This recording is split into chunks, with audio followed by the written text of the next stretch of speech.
में कोटिशा नमोस्तु। छुल्लक जी के चरणों में एक शामी एक शामी एक शामी। हे गुरुदेव, कल मैंने अपनी बात रखी थी आपके सामने कुछ जिज्ञासा के रूप में। आज पुनः उसी विषय के संबंध में अपनी एक जिज्ञासा आपके सामने प्रस्तुत करता हूं।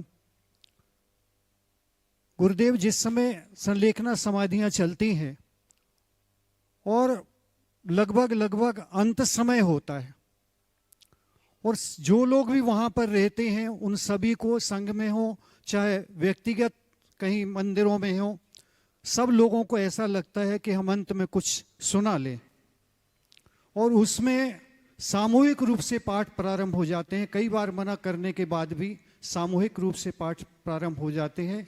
आचार्य शिवकोटि महाराज ने भगवती आराधना में इसका जिक्र किया है गाथा के माध्यम से कि वहाँ पर वाचालकों और ऐसे लोग जो बहुत बोलने वाले हैं, बहुत कहने वाले हैं, उनको वहाँ पर से अलग किया जाना चाहिए, वहाँ पर उन्हें नहीं रखना चाहिए।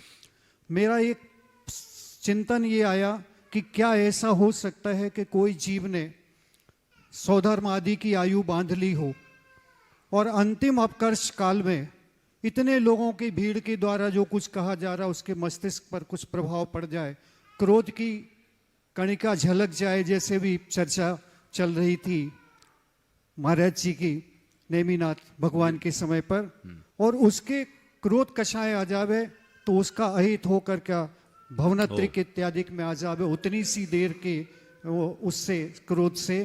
तो ऐसा क्या संभव हो सकता है? यदि है तो आप हमारे आपके माध्यम से लोगों को। बहुत ही अच्छा सवाल आपने उठाया। सबसे पहला तो मैं सवाल आपसे करता हूँ, एक गिलास दूध में 1 चम्मच शक्कर डालो तो दूध मीठा होता है और दूध को मीठा करने के लिए शक्कर डालना जरूरी है, ये सोचकर 10 चम्मच शक्कर डाल दो तो क्या होगा? गड़बड़ है, वो दूध चाशनी बन जाएगी ना।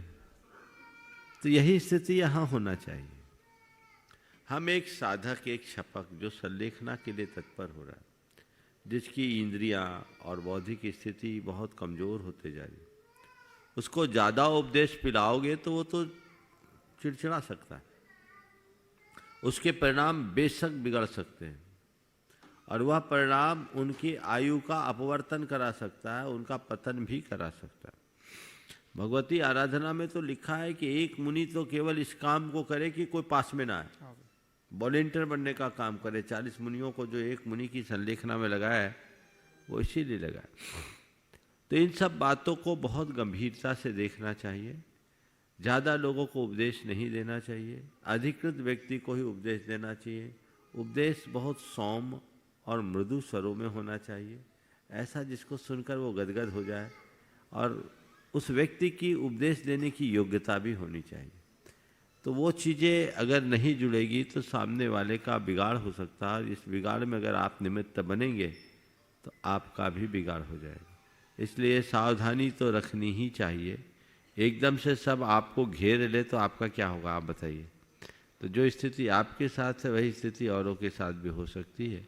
तो वो तो अस्वस्थ है या क्षीण काय है, साधना में निरत है, उनको ज़्यादा उस तरह से उपदेश देना ठीक नहीं।